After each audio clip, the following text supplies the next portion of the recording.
एक UPSC aspirants जो पूरी जोश के साथ गांव से बाहर किसी दूसरे शहर तैयारी करने के लिए जाता है, तो वहां जाने के बाद वहां का भीड़ को देखकर, वहां का कंपटीशन को देखकर उन्हें लगने लगता है कि मैं इस एग्ज़ाम को क्रैक नहीं कर पाऊंगा। अरे लोग इतने सालों से यहाँ मेहनत कर रहे हैं, तो उनका नहीं हो रहा तो मेरा कैसे होगा। तो अगर आपको भी ऐसा लगता है तो इस कहानी को पूरा ज़रूर सुनना। इस कहानी को सुनने के बाद मैं गारंटी के साथ कहता हूँ कि आप अपने लाइफ में सफल ज़रूर हो जाओगे। तो चलिए वीडियो को शुरू करते हैं। दोस्त, एक लड़का जो एक छोटे से गांव से बिलोंग करता था। इनकी फैमिली बैकग्राउंड भी उतनी अच्छी नहीं थी, लेकिन इनका भी एक सपना था कि मैं यूपीएससी एग्ज़ाम क्रैक करके देश की सेवा करूं। और फिर इसने यूपीएससी की तैयारी करने के लिए अपने माँ बाप से दूर यूपीएससी की दुनिया दिल्ली चला गया। लेकिन दिल्ली जाकर इसने हजारों लाखों की भीड़ देखी कि कैसे स्टूडेंट इधर से उधर जा रहे हैं, कितने स्टूडेंट कोचिंग जा रहे हैं और कितने स्टूडेंट स्टडी मटेरियल खरीद रहे हैं। और ये सारे भीड़ यूपीएससी एस्पिरेंट्स का ही था।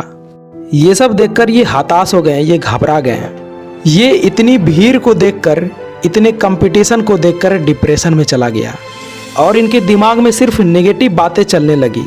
इसे रात भर नींद नहीं आने लगी। ये यही सोचने लगे थे कि ये लोग इतने सालों से मेहनत कर रहे हैं और इनका सिलेक्शन नहीं हो रहा तो मेरा कैसे होगा। अरे मेरी तो बैकग्राउंड भी अच्छी नहीं है। ये बिल्कुल हताश हो गया था, क्योंकि सिर्फ 400 से 500 सीट के लिए इतनी सारी भीड़ इसने कभी नहीं देखी थी।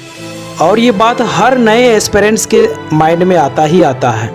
लेकिन फिर कुछ समय बाद इसने ठंडे दिमाग से सोचा कि अगर मैं यहीं से लौटकर वापस चला गया तो ज़िंदगी में मैं कभी भी आईने को नहीं देख पाऊंगा, क्योंकि जब मैं आईने को देखूंगा तो उसमें मेरा चेहरा नहीं बल्कि एक फेलियर दिखेगा। उसमें ये दिखेगा कि मैं डरपोक था, डर की वजह से मैं तैयारी नहीं किया।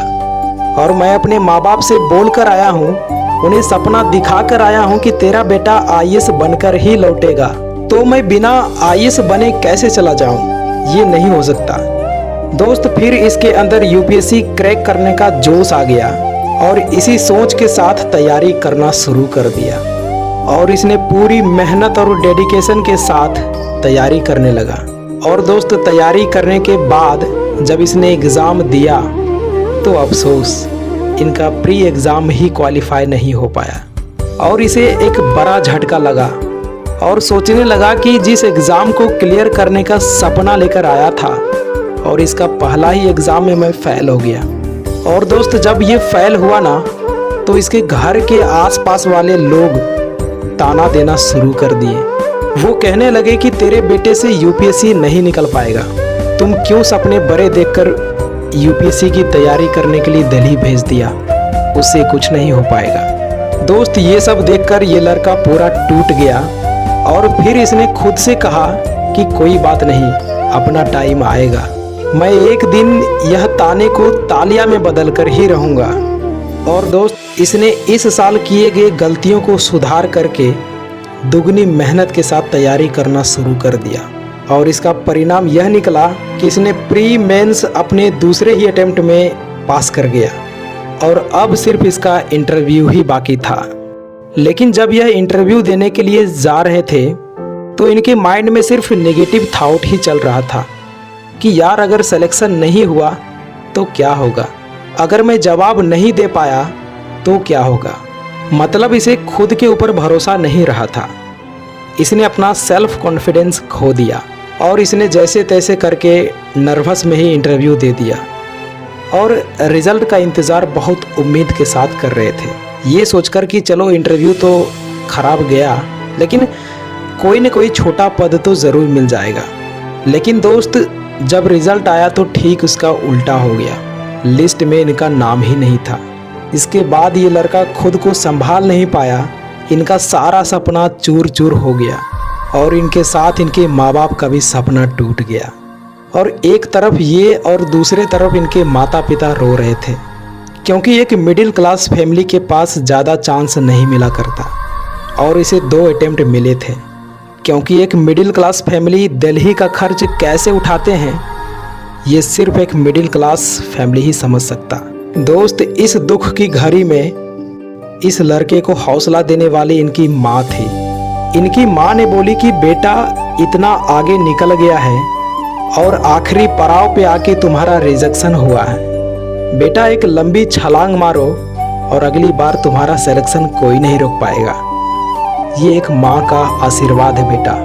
दोस्त, जब ये लाइन इनकी माँ ने कही तो इसने सोच लिया कि मुझे हार कर नहीं बैठना, क्योंकि माँ को बहुत उम्मीद है और मैं इसे पूरा करके ही रहूँगा।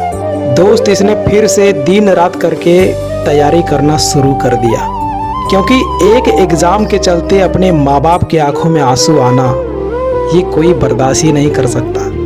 और इसने इस बार इतना मेहनत किया कि इसका सिलेक्शन होने से इसे खुद यूपीएससी भी नहीं रोक पाया और 72 रैंक के साथ आईएएस अधिकारी बन गया। तो दोस्त, इस कहानी से हमें दो चीज़ें सीखने को मिलती है। पहला कि कोई भी एग्ज़ाम क्रैक करने के लिए फैमिली बैकग्राउंड मैटर नहीं करता, और दूसरा सेल्फ कॉन्फिडेंस। आपको खुद पर भरोसा होनी चाहिए, और ख़ासकर यूपीएससी जैसे बड़े एग्ज़ाम में, क्योंकि जब आपको खुद के ऊपर भरोसा ही नहीं है तो आपके ऊपर इतनी बड़ी जिम्मेदारी, एक ज़िले का भार आप कैसे मैनेज करेंगे।